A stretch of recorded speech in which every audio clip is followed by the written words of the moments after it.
بسم اللہ الرحمن الرحیم۔ معزز ناظرین السلام علیکم۔ 13 رجب کی رات جب مولا علی علیہ السلام کی ولادت خانہ کعبہ میں ہوئی، اس رات کو کئی معجزات رونما ہوئے جو کہ آج کی ویڈیو میں ہم آپ کے ساتھ شیئر کریں گے۔ معزز ناظرین، خانہ کعبہ کی دیوار کا معجزاتی طور پر کھلنا ایک منفرد اور غیر معمولی واقعہ ہے جو مولا علی علیہ السلام کی ولادت کے ساتھ مخصوص ہے۔ حضرت فاطمہ بنت اسد جو کہ مولا علی علیہ السلام کی والدہ تھیں، 13 رجب کو خانہ کعبہ کے قریب آئیں۔ انہیں ولادت کے آثار محسوس ہوئے اور درد ذہ کی شدت بڑھ گئی۔ وہ سخت پریشانی میں مبتلا ہو گئیں، لیکن ان کا دل اللہ کی طرف رجوع کر رہا تھا۔ حضرت فاطمہ بنت اسد نے خانہ کعبہ کی طرف دیکھ کر اللہ سے دعا کی، اے اللہ، میں تجھ پر، تیرے نبیوں پر اور تیری کتابوں پر ایمان رکھتی ہوں۔ میں اپنے دل میں اس گھر کی عظمت کو مانتی ہوں۔ مجھے یقین ہے کہ جو بچہ میرے شکم میں ہے وہ تیرے اور تیرے نبی کے دین کی خدمت کرے گا، بس میری مشکل آسان فرما۔ دعا کے فوراً بعد خانہ کعبہ کی دیوار معجزاتی طور پر شگاف کھا کر کھل گئی۔ حضرت فاطمہ بنت اسد اندر داخل ہو گئیں اور دیوار دوبارہ بند ہو گئی۔ خانہ کعبہ کی دیوار کسی انسانی کوشش یا زلزلے کے باعث نہیں بلکہ اللہ کی قدرت سے کھلی۔ یہ ایک ایسا معجزہ تھا جسے لوگوں نے اپنی آنکھوں سے دیکھا۔ حضرت فاطمہ بنت اسد کا خانہ کعبہ میں 3 دن تک قیام ایک منفرد اور اعلیٰ معجزہ تھا جو مولا علی علیہ السلام کی عظمت اور فضیلت کو ظاہر کرتا ہے۔ یہ واقعہ انسانی عقل سے بالا تر ہے اور خالصتاً اللہ کی قدرت کا مظہر ہے۔ خانہ کعبہ کے اندر 3 دن تک قیام کرنا بغیر کسی انسانی مدد کے نہایت حیرت انگیز بات ہے۔ عام حالات میں کوئی بھی شخص کھانے پینے اور دیگر ضروریات کے بغیر اتنے دن گزارنے کا تصور نہیں کر سکتا۔ اللہ تعالیٰ نے حضرت فاطمہ بنت اسد کو اپنے گھر میں جگہ دی اور ان کی تمام ضروریات کو معجزاتی طور پر پورا کیا۔ یہ اس بات کی علامت تھی کہ مولا علی علیہ السلام کی ولادت اللہ کی خصوصی نگرانی میں ہوئی۔ خانہ کعبہ میں 3 دن قیام کے دوران حضرت فاطمہ بنت اسد نے نہ کسی انسانی مدد کی ضرورت محسوس کی اور نہ ہی کوئی تکلیف اٹھائی۔ یہ واقعہ اس بات کی دلیل ہے کہ اللہ نے اپنی قدرت سے ان کی ضروریات پوری کی۔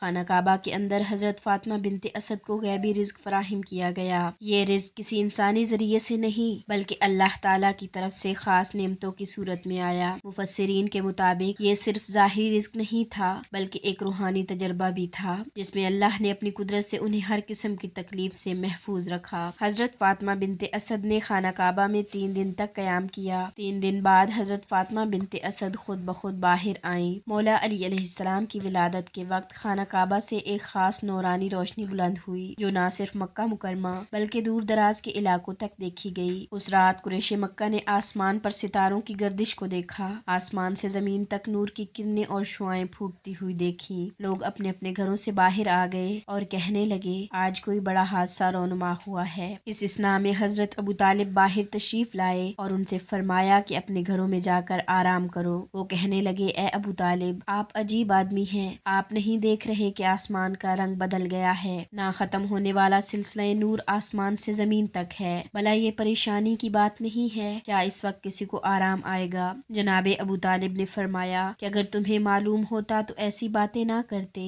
وہ لوگ کہنے لگے، تو گویا آپ کو یہ سب کچھ معلوم ہے؟ جناب ابو طالب نے فرمایا کہ اگر معلوم نہ ہوتا تو میں بھی تمہاری طرح پریشان ہوتا، جبکہ تم میری حالت دیکھ رہے ہو کہ میں کتنا مطمئن ہوں۔ وہ کہنے لگے کہ اگر ایسی بات ہے تو پھر ہمیں بھی بتا دیں تاکہ ہم بھی مطمئن ہو جائیں۔ آپ نے فرمایا، حجت خدا مکمل ہو گئی، آج رات ولی خدا کا ظہور ہوگا، اللہ نے اس میں تمام خصائل خیر جمع کر دی ہیں۔ یہ خاتم الاوصیاء ہے، امام المتقین ہے، ناصر دین ہے، مشرکین کو جڑ سے اکھاڑنے والا ہے، عابدین کی زینت ہے، رسول رب العالمین کا وسیع ہے، امام ہدایت اور چراغ عصمت ہے، شرک کو ختم کرنے والا اور شبہات کو فنا کرنے والا ہے، یہ نفس یقین اور دین کی بنیاد ہے۔ روایت میں ہے کہ اس رات آسمان کے ستارے غیر معمولی طور پر روشن ہو گئے تھے۔ یہ روشنی اس بات کا اعلان تھی کہ دنیا میں حق، علم اور عدل کا نمائندہ پیدا ہو چکا ہے۔ 13 رجب کی رات مولا علی علیہ السلام کی ولادت کے وقت فرشتوں کی تسبیح و تہلیل اور بشارت ایک عظیم معجزہ تھا۔ فرشتے کہہ رہے تھے، سبحان اللہ والحمد للہ ولا الہ الا اللہ واللہ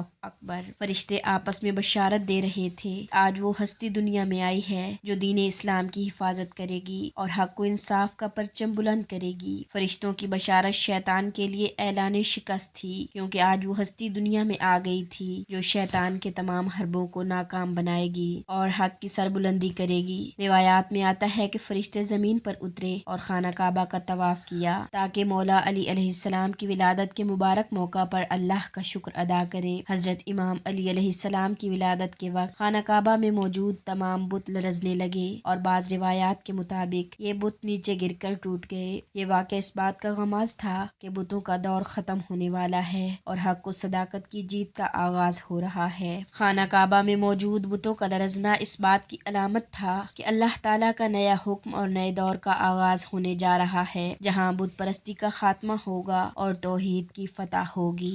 13 رجب کی رات کو شیطان نے چیخ ماری اور کہا، آج ایک ایسی ہستی پیدا ہوئی ہے جو میرے پیروکاروں کو ختم کرے گی اور حق و انصاف کا علم بلند کرے گی۔ حضرت امام علی علیہ السلام کی ولادت کے وقت شیطان نے شدید چیخ و پکار کی، کیونکہ حضرت امام علی علیہ السلام کی پیدائش ایک عظیم معجزہ تھا اور شیطان کے لیے ایک بڑا دھچکا۔ یہ چیخ اس بات کی علامت تھی کہ شیطان کو حضرت امام علی علیہ السلام کے وجود سے شدید خطرہ لاحق تھا، کیونکہ حضرت امام علی علیہ السلام کا کردار ایک عظیم رہنما کا تھا جو انسانیت کی ہدایت کے لیے میدان میں اترنے والے تھے۔ اس رات نبی کریم صلی اللہ علیہ وآلہ وسلم کو جبرائیل علیہ السلام کے ذریعے مولا علی علیہ السلام کی ولادت کی بشارت دی گئی اور فرمایا گیا کہ یہ بچہ آپ کا علمدار ہوگا۔ مولا علی علیہ السلام کی ولادت پر جبرائیل علیہ السلام نبی اکرم کے پاس آئے اور بشارت دی، اے محمد، آج آپ کے بھائی اور آپ کے وسیع دنیا میں تشریف لائے ہیں جو آپ کے علم و حکمت کے وارث ہوں گے۔ علی کی ذات کا تعارف بطور ولی اللہ کیا گیا جو اللہ کی توحید اور رسول کی نبوت کے سب سے بڑے محافظ ہوں گے۔ مولا علی علیہ السلام کی ولادت نے خانہ کعبہ کی عظمت کو مزید بڑھایا، کیونکہ اس مقدس مقام پر نہ پہلے اور نہ بعد میں کسی کی ولادت ہوئی۔ اس رات آسمان پر ستارے غیر معمولی طور پر روشن ہو گئے تھے۔ روایات میں ہے کہ اس رات دنیا میں خاص سکون، روحانی کیفیت اور برکت کا نزول ہوا جسے کئی لوگوں نے محسوس کیا۔ یہ تمام معجزات مولا علی علیہ السلام کی عظمت، اللہ کی جانب سے ان کے مقام اور ان کے آنے والے کردار کی طرف واضح اشارے تھے۔ سبحان اللہ۔ آخر میں اللہ تعالیٰ کا شکر ادا کریں کہ اللہ تعالیٰ نے ہمیں مولا علی علیہ السلام کی ولا نصیب کی ہے۔ تمام مومنین سے گزارش ہے کہ وہ نعرہ حیدری کا جواب ضرور دیتے جائیں۔ اگر آپ کو آج کی ویڈیو اچھی لگی ہو تو اس ویڈیو کو لائک کریں اور مزید ایسی اسلامی معلومات کے لیے ہمارے چینل کو سبسکرائب کریں۔ ملتے ہیں نیکسٹ ویڈیو میں، تب تک کے لیے اللہ حافظ۔